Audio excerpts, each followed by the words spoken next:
जगदीश लाल आहूजा, जिनको लंगर बाबा के नाम से भी चंडीगढ़ में जाना जाता है, पिछले 20 साल से पीजीआई के सामने लगातार लंगर की सेवा दे रहे थे। लोगों की सेवा में इतने समर्पित थे कि उन्होंने उनकी सेवा के लिए अपनी प्रॉपर्टी तक बेच दी। कई करोड़ों की प्रॉपर्टी बेचने के बावजूद भी लगातार हर रोज़ उनके नाम का लंगर चल रहा है। लोगों की सेवा में वो इतने समर्पित थे कि जब भी उनको मौका मिलता वो यहाँ पे सेवा करते थे। जो चीज़ इतनी समर्पण का एक मिसाल ये भी था कि वो जो चीज़ लोगों में बांटते वो उसी चीज़ का खुद इस्तेमाल करते, ताकि कोई उनके ऊपर ये शब्द ना कह सके कि वो अपने लिए अलग, जैसे कई बार हम कहते हैं कि जो अमीर लोग होते हैं अपने लिए एक अच्छी चीज़ और जो गरीबों को दान करते हैं सस्ती चीज़, तो इस चीज़ को भी नहीं छोड़ना चाहते थे कोई उन पर ये सवाल खड़ा करे। तो एक ऐसा एग्जाम्पल उन्होंने सेट किया था कि वो जो चीज़ लोगों में जाती थी वो खुद भी इस्तेमाल करते थे। और इतने ज़्यादा उनकी मेहनत थी जो नज़र आई कि खुद उनको पद्मश्री भी उनके काम को देखते हुए उनको समर्पित किया गया। 90 साल की उम्र में कैंसर से वो अपनी जंग हारे हैं, पर लगातार ही मरते दम तक लोगों को समर्पित रहे हैं। चंडीगढ़ से अमित कुमार, ANB न्यूज़। ताजनगरी आगरा में 26 तारीख को टेट की परीक्षा रद्द होने को लेकर आज नाराज सपाइयों ने बड़ी संख्या में जिला मुख्यालय पर पहुंचकर जोरदार प्रदर्शन किया। तो वहीं भारतीय जनता पार्टी सरकार पर कई गंभीर आरोप भी लगाए। इसी के साथ साथ जिला मुख्यालय पर राज्यपाल के नाम एक ज्ञापन भी सौंपा है। आगरा से ANB न्यूज़ के लिए पुष्पेंद्र शर्मा की रिपोर्ट। एसपी औरैया विवेक वर्मा के निर्देश पर आज अतिक्रमण हटाओ अभियान औरैया जनपद में चलाया गया। वहीं पे यातायात प्रभारी के मिश्रा ने लेडीज मार्केट में आज अतिक्रमण हटाओ अभियान चलाया, जिसमें दुकानदार जो फुटपाथ पर दुकानें लगाए हुए थे उनको दुकान को हटवाया गया। साथ में दुकानदारों को हिदायत भी दी गई कि फुटपाथ पर दुकानें न लगाएं। कैमरामैन विकास कुमार के साथ शिवम पाल, ANB न्यूज़ औरैया। देवरिया जिले में स्वच्छता अभियान को पलीता लगते देखा जा रहा है। नगर पालिका परिषद द्वारा शहर की गंदगी को देहात के क्षेत्रों में बीच सड़क पर फेंका जा रहा है। जो रुद्रपुर की सड़क है और उसरा बाजार के बीच में जो यहाँ का रोड है, वहीं पर नाले के पास गंदगी गिराई जा रही है। यहाँ पे लगभग 100-200 ट्रकों की गंदगी, जो कचरे निकलते हैं हॉस्पिटल से, घरों की गंदगी निकलती है, इसे ले जा करके वहाँ गिराया जा रहा है। और स्थिति यह है कि सड़क पर आने जाने वाले लोग नाक बंद करके आते जाते हैं। इतनी बदबू वहाँ पे फैल रही है। यह बदबू कहीं नई रोगियों को यहाँ पे दावत न दे दें। लोगों को डर है, क्योंकि देहात के जो लोग हैं, जो भारत का आत्मा कहा जाता है, गांव और देहात, वहाँ के लोग इन्हीं खेतों में आके काम करते हैं, इन्हीं सड़कों पे अपने गाय बकरियों को चराते हैं। और ये रोग जब गंदगी फैलेगी, किसी को नया रोग चपेट में लेगी, इसका जिम्मेदार कौन होगा? किसी भी प्रशासन के अधिकारियों को इसकी चिंता क्यों नहीं है? जहां हमारे देश के प्रधानमंत्री नरेंद्र मोदी और CM योगी खुद झाड़ू उठा के सफाई की बात करते हैं, सफाई के लिए अनेक कोई योजना चला रहे हैं। आखिर देवरिया में सफाई का जिम्मा, करोड़ों का जो बजट होता है, उस बजट को बर्बाद करके नगर पालिका द्वारा इसको क्यों सड़कों पे फैलाया जा रहा है? यह बड़ा सवाल बना हुआ है। इसके चलते कभी भी बड़ी रोग यहाँ पे दावत दे सकती है। अभी कोरोना जैसे रोग से यहाँ के लोगों को सब मुसीबत उठानी पड़ी है, झेलना पड़ा है, और लोग किसी तरह इससे उभरे हैं। इसके लिए किसी तरह कोई पहल होनी चाहिए। और गवर्नमेंट को, जो यूपी गवर्नमेंट है, यूपी CM को, अधिकारियों को, जिले के प्रशासन अधिकारियों को इस पर ध्यान देना चाहिए कि कूड़ा निस्तारण के लिए कोई जगह क्यों नहीं चिन्हित किया जा रहा है, जिससे कि यहाँ का कूड़ा वहाँ पे निस्तारित किया जा सके। यह सड़कों पर और लोगों के घरों के आसपास और बीच सड़कों पे देहात क्षेत्रों में कूड़ा फेंकने का जो कार्य हो रहा है, कैसा है, यह किसके आदेश हो रहा है, क्यों हो रहा है, बड़ा सवाल बना हुआ है। अगर इस पर रोक नहीं लगा तो आने वाले समय में कभी भी कोई बड़ा रोग यहाँ पे दावत दे सकता है। देवरिया से Vishal Mishra, ANB news.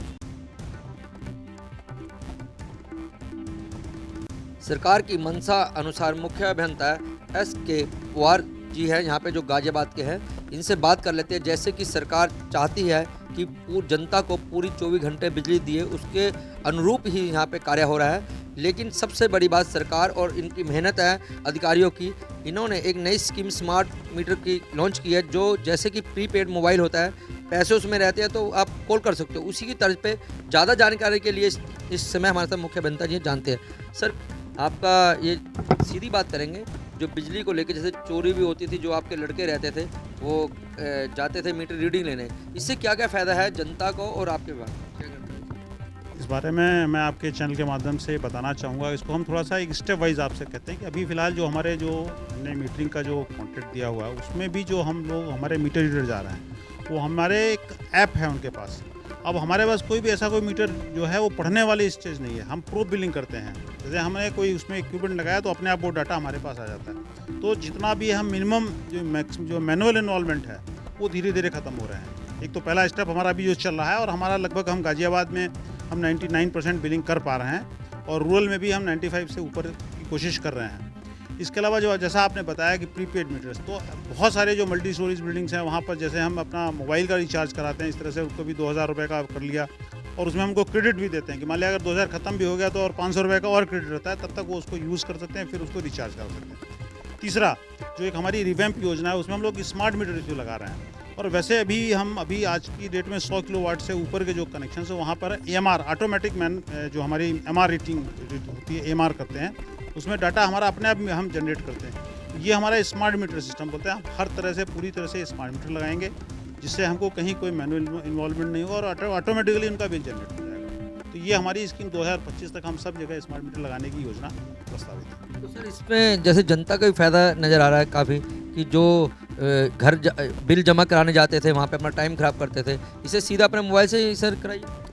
Definitely ये अभी तो वैसे भी हमारा ऑनलाइन अब काफ़ी हमारा जैसे गाज़ियाबाद की अगर हम बात करें तो लगभग हमारा 40% ऑनलाइन डिजिटल पेमेंट आ रहा है और ये सही कह रहे हैं कि जो हमारे प्रीपेड कनेक्शन हो जाएंगे तो फिर लोगों को किसी भी पैसा की लाइन में जमा करने उसकी आवश्यकता ही नहीं पड़ेगी। सर और कुछ इसमें बेनिफिट जो सरकार की योजना है जैसे आप लोग जनता तक पहुँचा रहे हो, और अगर कुछ आपकी तरफ से जनता के लिए लाभदायक कोई सवाल करें? मैं इसमें ये कहूँगा कि बेसिकली जहाँ भी इवन कि हमारे झोपड़ी झुग्गी जो हमारे नीचे निम्न वर्ग के लोग हैं उनको भी हम लोग प्रीपेड कनेक्शन दे रहे हैं। जिनके पास अगर घर भी नहीं है तो भी हम प्रीपेड कनेक्शन दे रहे हैं और हर तरह से हम लोग तैयार हैं और तभी ये संभव हो जब हमारे पास पैसे का रेवेन्यू होगा। गोरखपुर में इस समय अपराध पूरी चरम पर है। लगातार अपराध हो रहा है और अपराध से गोरखपुर एक बार फिर सहम गया है। बात करें विगत एक हफ्तों की तो लगातार एक हफ्तों में 6 हत्याएं हो चुकी हैं। सबसे पहले बड़हलगंज में एक महिला की गोली मारकर हत्या कर दी जाती है। उसके बाद रामगढ़ ताल थाना क्षेत्र में एक छात्र अंकुर शुक्ला की हत्या हो जाती है।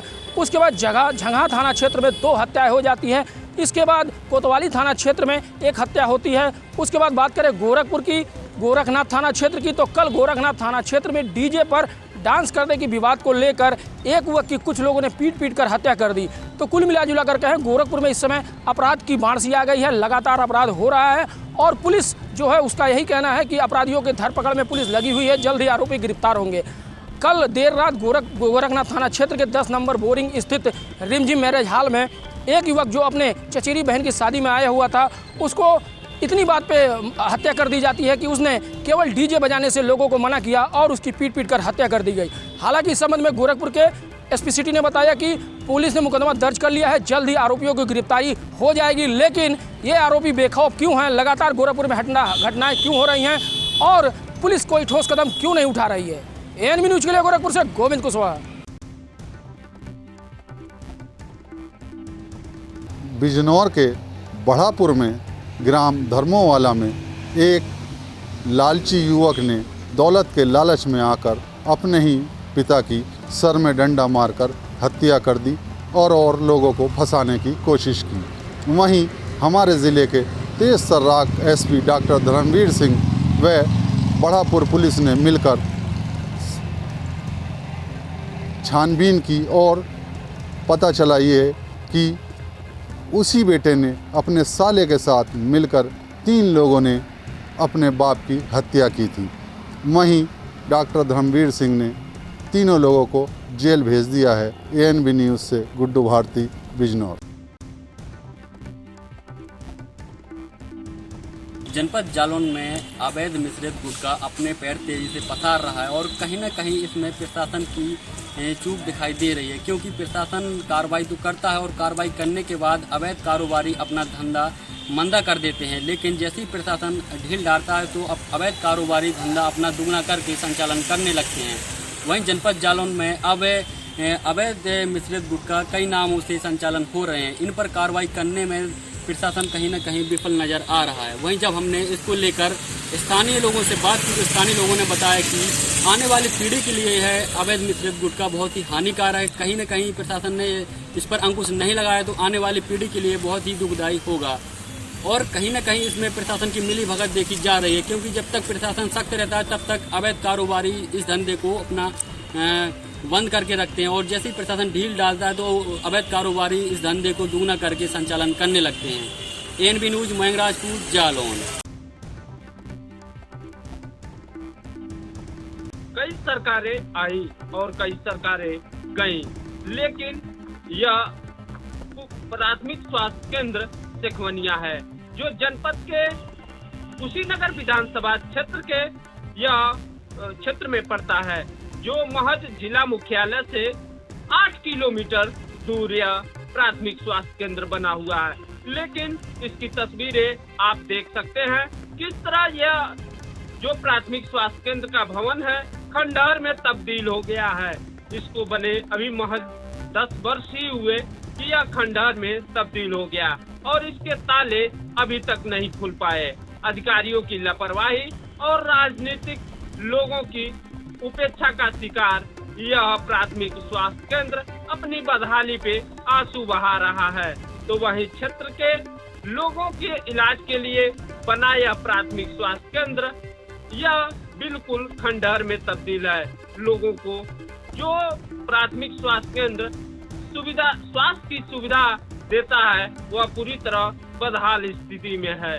तो यहाँ स्वास्थ्य कर्मी किसी तरह यहाँ अपनी नौकरी बचाने पर विवश हैं, यहाँ किसी तरह नौकरी कर रहे हैं। आप देख सकते हैं इस प्राथमिक स्वास्थ्य केंद्र के जो कैंपस है इसके अंदर शौचालय तक भी उपलब्ध नहीं है। सरकार और जनप्रतिनिधि यहाँ विकास के बड़े बड़े दावे करते हैं, लेकिन विकास के दावे आप तस्वीरों में साफ तौर से देख सकते हैं। ANB न्यूज के टीवी स्क्रीन पे किस तरह यह जंगल में तब्दील हुआ प्राथमिक स्वास्थ्य केंद्र का कैंपस है, जहां बड़ी बड़ी झाड़ियां उगी हुई हैं, तो यहां कोई आता तक नहीं है। अब देखना यह है कि यहां तक विकास कब पहुंचता है या यह प्राथमिक स्वास्थ्य केंद्र भ्रष्टाचार के भेड़ चढ़े इसी तरह अपने बदहाली पर दम तोड़ देता है। कैमरामैन ईश्वरचंद के साथ Govind Patel, ANB news Kushinagar.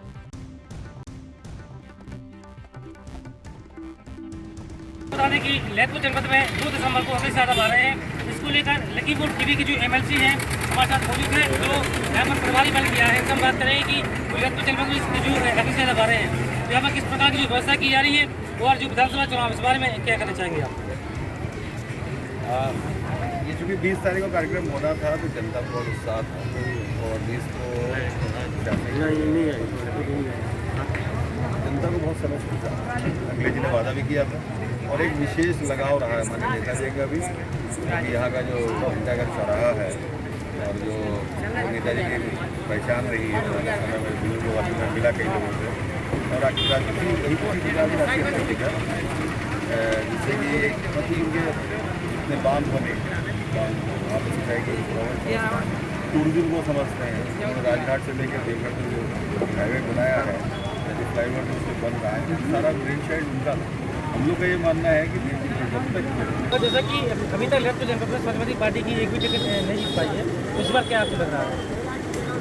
Samajwadi party की जो बहुत चुनौती तो हम ही ने दी है, क्योंकि विपक्षी दल हम ही रहे हैं। ये अलग बात है कि सफलता के दरवाजे तक नहीं पहुँचे हैं, लेकिन इस बार मुझे लग रहा है कि जो जन समर्थन बढ़ा है और जो लोगों ने चोट खाई है और जिस तरीके से ये धूप और धोखा इतना उजागर हुआ है तो जनता हमें वापसी की तरफ मानेगी। तो मेरा पूरा भरोसा है कि हमें दोनों सीटें में लगा।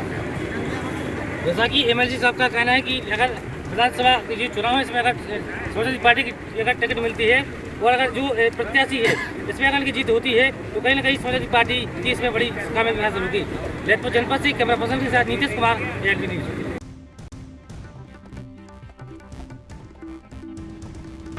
मथुरा के वृंदावन में 4 कोरोना विदेशी पॉजिटिव पाए जाने से पूरे जनपद में हड़कंप मच गया है। वहीं मथुरा में जो घूमने आ रहे हैं भगवान श्री कृष्ण के दर्शन करने के लिए, जो बाहर से चाहे रूस से हो चाहे विदेश से जो भी यहाँ जो यात्री यहाँ आ रहे हैं उनकी अब कोरोना रिपोर्ट पॉजिटिव आना शुरू हो गया है और उसके संपर्क में करीब 40 से 45 लोग यहाँ आए हुए हैं, जिनकी स्वास्थ्य विभाग के द्वारा जांच भी कराई गई है और अब उन जांचों का भी इंतजार किया जा रहा है, क्योंकि मथुरा जनपद में अब कोरोना दोबारा से पूरी तरह फैलने की आशंका जताई जा रही है, क्योंकि अब 4 लोग जो विदेशी जो लोग 4 यहाँ मथुरा के वृंदावन में जो कोरोना पॉजिटिव पाए गए, उनके द्वारा स्वास्थ्य विभाग की नींद उड़ती हुई नज़र आ रही है और स्वास्थ्य विभाग के द्वारा जगह जगह अब कैंप भी लगाए जा रहे हैं और कोरोना की जांच भी कराई जा रही है, क्योंकि मथुरा एक धर्म की नगरी है जहाँ भगवान श्री कृष्ण के दर्शन करने के लिए बाहर से यहाँ लोग आते हैं, विदेश से भी आते हैं।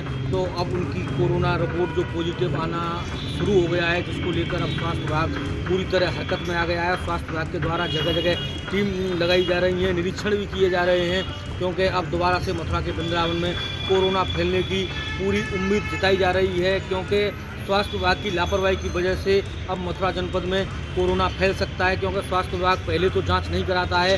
स्वास्थ्य अब पॉजिटिव जो केस निकलने शुरू हो गया है मथुरा के वृंदावन में, तो अब स्वास्थ्य विभाग का कहना है कि अब सभी लोगों की जांच भी कराई जा रही है। जो बाहर से आने वाले जो लोग हैं उनकी जांच कराई जा रही है और जांच करने के बाद, क्योंकि अब 4 जो केस कोरोना पॉजिटिव मथुरा के वृंदावन में पाए गए हैं, जिससे पूरे स्वास्थ्य विभाग की में हड़कंप मच गया है और मथुरा के जिला अधिकारी के द्वारा सभी स्वास्थ्य विभाग के अधिकारियों को निर्देश भी दिए जा चुके हैं। मथुरा से रिंकू शर्मा, ANB न्यूज़। संभल में पुलिस अधीक्षक चक्रेश मिश्र के द्वारा शांति व्यवस्था कायम करने के लिए लगातार अपराधी और हिस्ट्री शीटरों के विरुद्ध चेक इन अभियान चलाया जा रहा है। वहीं बता दें कि आगामी 2022 के चुनाव को लेकर के लगातार शांति व्यवस्था कायम करने के कड़े प्रयास भी किए जा रहे हैं। वहीं पुलिस अधीक्षक चक्रेश मिश्र के कुशल निर्देशन में चेक इन अभियान के दौरान दावा किया जा रहा है कि आगामी 2022 को चुनाव को शांतिपूर्ण कराया जाएगा। इस चेक इन के तहत में आज संभल के थाना हजरत नगर गढ़ी के सिरसी रेलवे फाटक के पास से एक 25,000 का इनामिया बदमाश गिरफ्तार किया गया है, जबकि अपर पुलिस अधीक्षक की माने तो इस पर 1 दर्जन पहले भी मुकदमे दर्ज बताए जा रहे हैं, जिसको लेकर के लगातार सिरसी के पास में चल रही चेक इन के दौरान इसको चेक इन के तहत में पुलिस और बदमाशों के बीच मुठभेड़ के दौरान इसे गिरफ्तार किया गया है। ये खुलासा अपर पुलिस अधीक्षक ASP आलोक कुमार जायसवाल ने बताया है। उन्होंने ये भी बताया कि वह इसके पास से एक अवैध शस्त्र तथा एक स्कॉर्पियो कार भी बरामद की गई है, जबकि पुलिस इसे बीते समय के चुनाव से चल रहे वांछित को लेकर के लगातार धर पकड़ने में लगी हुई थी और इसे कई बार प्रयास भी किए गए थे, जिसको आज इसने चेक इन के दौरान इसे पुलिस और बदमाशों के बीच मुठभेड़ के दौरान इसे गिरफ्तार किया गया है। अपने सहयोगी के साथ महेंद्र सिंह मौर्य, ANB न्यूज़, संभल, उत्तर प्रदेश। जनपद सिद्धार्थनगर के सोहरतगढ़ तहसील क्षेत्र के गौरा बाजार में खड़े हैं, जहां पर एक ट्राली लकड़ी तस्करों द्वारा रात के अंधेरे में काटकर ले जाया जा रहा है। मैंने पूछा तो उसने बताया इस लकड़ी को हमने बालगंगा नदी के किनारे से काटा है और इसको बर्डपुर ले जाएंगे। सबसे बड़ी बात यह है कि 2 थाने पड़ते हैं बालगंगा से यहाँ तक, सोहरतगढ़ और चिलिया। इनके कर्मचारियों के निगाह में ये लकड़ी नहीं आया। उसके बाद अलीदापुर बीट पड़ता है, मेन रास्ते पे है, यहाँ पे वन रक्षक द्वारा भी नहीं ध्यान दिया गया और इस रात के अंधेरे का फ़ायदा उठाकर तस्कर लकड़ी ले जाने में कामयाब हुए कि मामले की जानकारी नहीं है। तो आखिर यहाँ पे वन चौकी बना हुआ है रखवाली के लिए वन विभाग के, लेकिन वन रक्षकों द्वारा इस पर देख रेख नहीं किया जा रहा है और कहीं ना कहीं लगता है कि ये वन विभाग की मिली भगत से तस्कर आए दिन लकड़ी काटते हैं और उसमें सक्रिय भी हैं।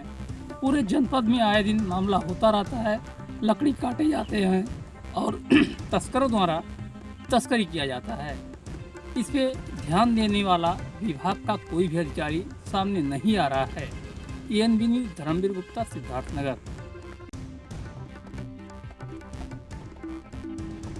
टेट परीक्षा का पेपर लीक होने के बाद आज सीतापुर में सपा के छात्र संघ के कार्यकर्ताओं ने जमकर लालबाग में हंगामा काटा। जी हां, आपको बता दें पूरा मामला सीतापुर सिटी का है, जहां पर लालबाग चौराहे पर बैठकर सैकड़ों कार्यकर्ताओं ने जमकर भाजपा के खिलाफ नारे लगाए, जिसके बाद राज्यपाल संबोधित जिला अधिकारी को ज्ञापन देने पहुंचे। यहाँ मौके पर सिटी मजिस्ट्रेट पूजा मिश्रा मिली, उन्होंने ज्ञापन लिया, जिसके बाद उन्होंने कहा कि हमारी मांगे हैं वो पूर्ण की जाए। पहली मांग है छात्रों को 5,000 रुपया भत्ता दिया जाए। दूसरी मांग है कि 15 दिनों के अंदर ही ये टेट परीक्षा दोबारा कराई जाए, वो भी पूर्ण हो, कोई भी किसी प्रकार की लापरवाही न हो। और तीसरी मांग उनकी है कि रात्रि में विद्यार्थियों को रुकने की व्यवस्था की जाए। वही ज्ञापन लेते हुए पूजा मिश्रा ने जो है आश्वासन दिया, जिसके बाद छात्र संघ ने अपना धरना प्रदर्शन बंद किया। कैमरा पर्सन श्याम गुप्ता के साथ अनूप पांडे, एनबी न्यूज, सीतापुर। प्रदेश में सरकार जो आंगनबाड़ी में बच्चे हैं उनको प्री प्राइमरी तक पढ़ाने की तैयारी में है, इसको लेके उन्होंने आंगनबाड़ी का प्रशिक्षण कराया है और आंगनबाड़ी के साथ बेसिक शिक्षक के टीचर को भी प्रशिक्षित किया है। ये टीचर और आंगनबाड़ी के शिक्षक दोनों मिलकर प्री प्राइमरी के बच्चों को पढ़ाएंगे। उसी क्रम में प्रदेश सरकार द्वारा आज ECCE क्रियान्वयन कार्यशाला का आयोजन ब्लॉक स्तर पर किया गया है। इसके तहत जनपद मैनपुरी के विकासखंड करेरी ब्लॉक सभागार में इस कार्यशाला का आयोजन किया जा रहा है, जिसका उद्घाटन उप जिलाधिकारी RN वर्मा ने किया है। यहाँ खंड शिक्षा अधिकारी रामचंद्र कुल ने मीडिया को जानकारी देते हुए बताया है कि सरकार का उद्देश्य है कि प्री प्राइमरी जो बच्चे हैं आंगनबाड़ी में पढ़ाए जाते थे, अब वो बच्चे अगले सत्र से उनको खेल खेल में जो बेसिक के परिषदीय विद्यालय उनमें उनको पढ़ाया जाएगा, जिसमें शिक्षक और कार्यकर्ती आंगनबाड़ी की भी उनको पढ़ाएंगे। इसको लेके ये प्रशिक्षण दिया गया है, किस तरह बच्चों को शिक्षित करना है, खेल खेल में उनको पढ़ाना है। कैमरा पर्सन के साथ मैं उमाकांत बाखन, ENB। कौशाम्बी में एक दिल दहला देने वाला मामला सामने आया है। थाना खोखरा क्षेत्र के मुरादगंज कस्बा में एक विवाहिता ने तीसरे मंजिल से कूद के अपनी जान दे दी। बताया जा रहा है कि कुछ दिन पहले विवाहिता की शादी हुई थी। विवाहिता आए दिन घर में झगड़ा होता था दहेज के लिए। विवाहिता ने खुद को आग लगा के तीसरी मंजिल से छलांग लगा दी, जहां मौके पर विवाहिता की मौत हो गई। परिजन वाले उसको अस्पताल ले गए थे, उसको मृत घोषित कर दिया गया। वहीं मायके वाले पहुंचकर ससुराल वालों पर आरोप लगाया कि हमारी लड़की को आए दिन दहेज मांगते थे, इसीलिए लड़की को आग लगा के उसको मार दिया गया है। भाई का आरोप है कि जब से शादी हुई है, जब से मेरी बहन को परेशान किया जा रहा है। मौके पर पहुंचे पुलिस ने 100 को कब्जे में लेके पोस्टमार्टम के लिए भेजा है, उचित कार्रवाई की जा रही है। वहीं पुलिस का कहना है, साफ तौर पर पुलिस का ये कहना है कि ये मामला सामने आया है और इसमें जो है कार्रवाई की जा रही है। जो भी दोषी होगा उसके खिलाफ कार्रवाई की जाएगी। Aiman Ahmad, NB news, Kaushambi. चुनावी माहौल के बीच में सूबे के पूर्व मुख्यमंत्री हरीश रावत भीमताल विधानसभा क्षेत्र के खंचू में पहुंचे हैं। यहां जनसभा संबोधित करने के लिए विशाल जनसभा का आयोजन किया गया है यहाँ के पूर्व विधायक दान सिंह भंडारी के द्वारा। मेरे साथ मौजूद है अभी हरीश रावत जी, उनसे बात करते हैं क्या कार्यक्रम रहने वाला है और किस तरीके से जनता को यहाँ संबोधित करने वाले हैं। सर, आपका NB न्यूज़ में स्वागत है। बहुत धन्यवाद। मैं यहाँ पर खंचुओं के लोगों को प्रणाम करने आया हूँ और बहुत प्यारी जगह है, बड़े संघर्षशील लोग हैं और सबसे बड़ी बात यह है कि तरक्की करने की भावना है यहाँ के लोगों में। पूरे उखलकांडा क्षेत्र में ये जितना धारी, रामगढ़, ये ऊपर का जितना हमारा क्षेत्र है, यहाँ के लोगों में हमेशा जो आधुनिक बदलाव आ रहे हैं खेती में, दूसरी चीज़ों में, उसको ये अपनाते हैं। सरकार को केवल इनके उत्पादों का मूल्य ठीक मिल जाए, उसकी खरीद हो जाए और हो सके तो यहाँ प्रोसेसिंग यूनिट लगा करके वो चीज़ प्रोसेस्ड हो करके मार्केट में जाए। बल्कि मैंने सोचा है यहाँ कि कांग्रेस सत्ता में आएगी तो यहाँ हम एक ITI जो है केवल जो फूड प्रोसेसिंग और वेजिटेबल प्रोसेसिंग की ट्रेनिंग देती हो, ऐसी ITI यहाँ खोलेंगे। यहीं के बच्चे और महिलाओं को प्रशिक्षण देंगे और उन्हीं को पैसा दे करके उनसे यहाँ के चाहे बुराश हो, चाहे काफल हो, चाहे किलमौड़ा हो, चाहे नींबू हो, चाहे यहाँ का आल बुखारा हो और चीज़ें हों, आड़ू हो, ये सब चीज़ों का उपयोग यही करवाएंगे। बल्कि आलू का भी करवाएंगे। उनकी ऐसी चीज़ें जिसको प्रोसेस किया जा सके एरिया के अंदर ही वो ट्रेनिंग देंगे। आपसे आखिरी सवाल सर, चुनाव अब बेहद नज़दीक है, कांग्रेस जीते कितने करीब है? कांग्रेस जीत रही है, आ रही है कांग्रेस। लोग ला रहे हैं, भाजपा के कुकर्म ला रहे हैं। इन्होंने कुछ काम ही नहीं किया। हरीश रावत के अंदाज में जो अभी सरकार में मौजूद सरकार जो लोग बैठे हैं उनके लिए क्या कुछ कहना चाहिए? आप कुछ कर ही नहीं पाए, उनके पास सोच ही नहीं थी। और उनको भी मैं दोष नहीं देता, किसी मुख्यमंत्री को मंत्री को मैं दोष नहीं देता। भाजपा के पास विकास की सोच ही नहीं रही, भाजपा विकास विरोधी रही।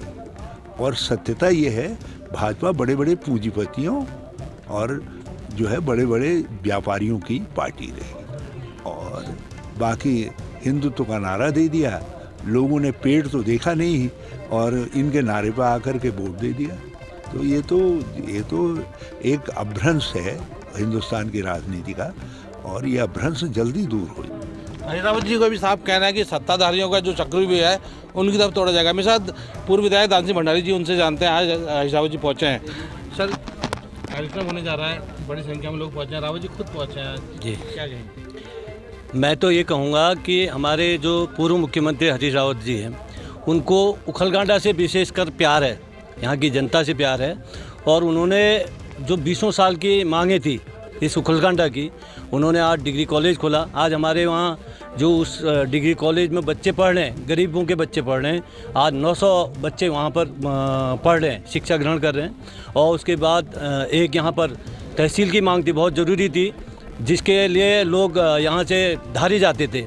आज यहीं पर तहसील में उन लोगों का कार्य हो रहा है। और ऐसे हमारे सिमलिया सालनी बहुत महत्वपूर्ण रोडें थी, उनको पूरा किया। तो यहाँ कई विकास कार्य किए जिनके द्वारा हमारे कांग्रेस के द्वारा और कांग्रेस के कार्यकाल में, और आगे भी हमको पूरा विश्वास है, जनता का अगर प्यार रहा तो आगे की हमारी जो सरकार आएगी, हम यहाँ पर और विकास कार्य करेंगे। साफ तौर से कहा जाएगा, हरीश रावत की बात की जाए, दान सिंह भंडारी की भी बात की जाए, कांग्रेस के लगातार यहाँ पर आने की बात की जा रही है और जनता के लगातार कार्य कांग्रेस करती आई है और आगे करती रहेगी, ये बात लगातार कही जा रही है। अमित चौधरी, ANB न्यूज़, भीमताल विधानसभा क्षेत्र, खनसियो। उज्जैन केंद्रीय जेल लगातार नए नए खुलासे करते आ रही है। पहले ठगी के मामले में खुलासे हुए तो अब इसमें जेल के अंदर पहुंचाने का मामला सामने आया है। वहीं जेल अधीक्षक उषा राजन ने बताया कि किस प्रकार से जेल के अंदर वहाँ के लोग इसमें ले जा रहे थे और किस प्रकार से उन्होंने उसको पकड़ा है। वहीं बता दें, हम कल काल भैरव की सवारी में पूरी जेल प्रशासन की ड्यूटी लगी हुई थी और सब लोग जेल की काल भैरव की सवारी में व्यस्त थे। वहीं पे स्मैक को अंदर पहुंचाने का भी प्रोग्राम तय कर लिया गया था, लेकिन उज्जैन की केंद्रीय जेल अधीक्षक उषा राजे ने इस पूरी स्कीम को या पूरे इस मामले को बिल्कुल सख्ती के साथ पकड़ लिया है। उन्होंने बताया है कि हमें पहले से ही मुखबिर को से सूचना मिल चुकी थी कि आपके जेल के अंदर इस प्रकार का कुछ होने वाला है, जिसको लेकर हम पहले सतर्क थे। और लेकिन जो आरोपी हैं उन्हें नहीं मालूम था कि किस प्रकार से हम सतर्क हैं, और हमने पूरी उसके लिए हर प्रकार की व्यवस्था जमा रखी थी। जैसे ही आरोपी स्मैक लेके अंदर पहुंचा, वो मुंह के अंदर अपनी स्मैक लेके पहुंचा था और उसका एक साइड का मुंह खुला हुआ था, जिसको देख के ही हम समझ गए थे कि इसके मुंह पे इसने कुछ भर रखा है। उसी को लेकर हमने, हमारी जो पूरी टीम है, पूरी टीम ने उसको पूरी कोशिश करी उसको, और देखा किस प्रकार से वो अंदर ले जा रहा है, और पहरी के द्वारा हमने उसको पकड़ा और उसके मुंह से स्मैक जब्त की। इस प्रकार का खुलासा आज जेल अधीक्षक उषा राजे ने किया।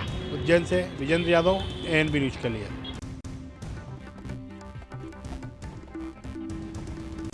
गैंगरेप के मामले में एक पति और उसके दोस्तों को मुंबई की अंबोली पुलिस ने गिरफ्तार किया है, जिसमें पति ने अपनी ही पत्नी को जन्मदिन की पार्टी के बहाने ले जाकर दोस्तों के साथ किया गैंगरेप।